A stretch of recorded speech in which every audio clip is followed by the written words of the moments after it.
ዞር በልልኝ። ለምን ነው ልትሰሚ የማትፈልጊው? ያው ያሳለፍናቸው ጊዜዎች የውሸት ነበሩ ማለት ነው? በቃ ዲቭን ላንተ ምንም ስሜት የለኝም። አሁንም ስሜትሽ ሌላ ሰው ጋር ነው ያለው ማለት ነው?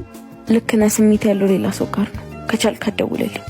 ዚዙ ቆይ አንዴ።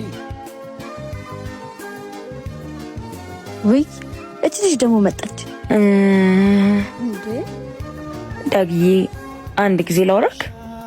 እዚሁ አውሪኝ። ምንድነው? ስራ ላይ ነኝ። እሺ እናቱ ስራ የለሽም?